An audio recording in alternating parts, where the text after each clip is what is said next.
हां डन. नमस्कार. आज आपण रियांश अमृत ज्यूस कशा पद्धतीने घ्यायचं म्हणजे ज्यूस घेण्याची पद्धत बऱ्याच लोकांना माहिती नसतं की आपण ज्यूस कसा घ्यायचा. तर मी थोडक्यात तुम्हाला सांगणार आहे. एका स्टीलच्या पातेल्यामध्ये एक 200 ml पाणी घ्यायचं. त्या स्टीलच्या पातेल्यामध्ये पाणी ओतल्यानंतर ते तोपर्यंत कोमट होत आहे. त्याच्यानंतर काय करायचं, ह्याच्यात एक झाकण आहे 30 ml चं एक झाकण आहे. 15 ml चा डोस आहे आपला. 15 ml औषध घ्यायचं ह्यातलं ज्यूस घ्यायचा आणि या ग्लासमध्ये टाकायचा.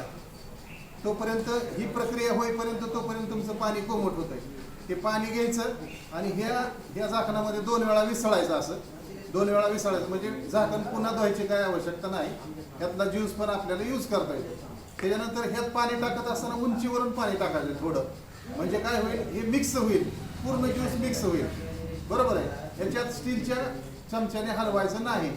आणि घेतल्यानंतर हे घ्यायचं आहे. आता शांतपणे घ्यायचं. घेतल्यानंतर दोन्ही चूळ भरायच्यात. ह्या पूर्ण भरल्यानंतर क्लॉकवाईज म्हणजे घड्याळाच्या काट्याच्या दिशेने त्या फिरवायच्यात 1 2 3 4 वेळा. तसंच उलट्या पण फिरवायच्यात आणि नंतर घ्यायचं आहे. ते तसंच राहिलेले जे 3 गोटे आहेत त्याच पद्धतीने घ्यायचं आहे. अशा पद्धतीने जर घेतलं तर तुम्हाला 100% लवकरात लवकर रिझल्ट